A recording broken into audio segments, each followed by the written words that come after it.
Hello viewers, ఎట్లున్నారు అందరూ? After long time నేనైతే ఒక వ్లాగ్తో వచ్చానన్నమాట. ఏం లేదండి, మేము ఎప్పటినుంచో ఎర్రవరం వెళ్దాం అనుకుంటున్నాం. ఈ మధ్య చాలా ఫేమస్ అయింది కదా ఎర్రవరం శ్రీ బాల ఉగ్ర నరసింహస్వామి టెంపుల్. అక్కడికి ఎప్పటినుంచో వెళ్ళాలనుకుంటే ఇప్పుడైతే మాకు కుదిరిందనమాట. సో అదే అనమాట, ఇదంతా ఎంట్రన్స్ అనమాట. అప్పుడున్నంత రష్ అయితే ఇప్పుడు లేరు. ఇప్పుడు మనం ఎర్రవరం క్షేత్రం గురించి తెలుసుకుందాం.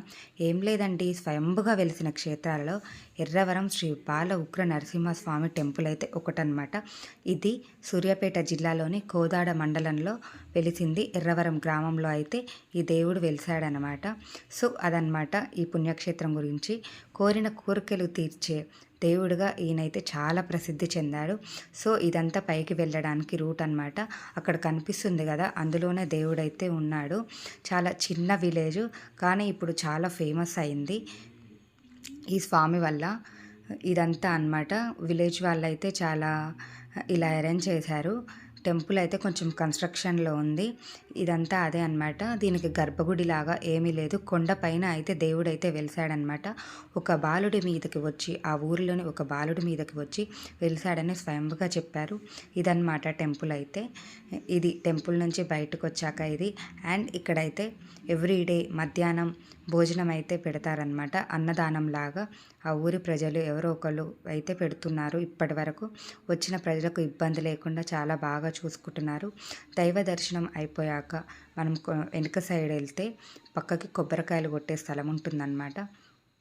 అక్కడికి వెళ్ళి కొబ్బరికాయలు కొట్టుకోవాలి.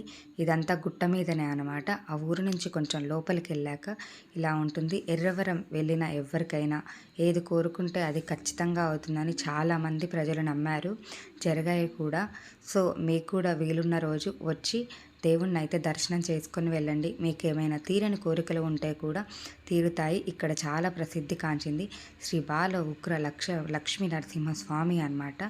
సో కాబట్టి అందరూ వెళ్ళైతే చూసుకోండి. ఇది ఫ్రెండ్స్, ఇక్కడైతే కొబ్బరికాయలు కొడుతున్నారు. ఇది కార్తీక మాసం కాబట్టి దీపాలు వెలిగించే వాళ్ళు కూడా దీపాలు వెలిగిస్తున్నారు, వెలిగించుకోవచ్చు. ఇది అక్కడ పిల్లలు పుట్టిన వాళ్ళు ఎవరైనా ఉయ్యాలలు ముడుపులు అయితే కడుతున్నారనమాట. సో మనకి ఏ కోరికన్నా వచ్చి మనం మొక్కి వెళ్ళాలి, అది కోరిక నెరవేరుతుంది. ఇంకొక 3 టైమ్స్ అయితే వెళ్ళాలి ఖచ్చితంగా. సో ఇది ఫ్రెండ్స్, ఇలా మేమైతే ఎర్లీ మార్నింగ్ అయితే వెళ్ళామన్నమాట. రష్ ఎక్కువగా ఉంటుందని సండే వెళ్ళాము, ఎర్లీ మార్నింగ్ వెళ్ళామన్నమాట. ఇక్కడ తీర్థ ప్రసాదాలు అయితే పంచుతున్నారు. ఇది ఫ్రెండ్స్, బాయ్ బాయ్.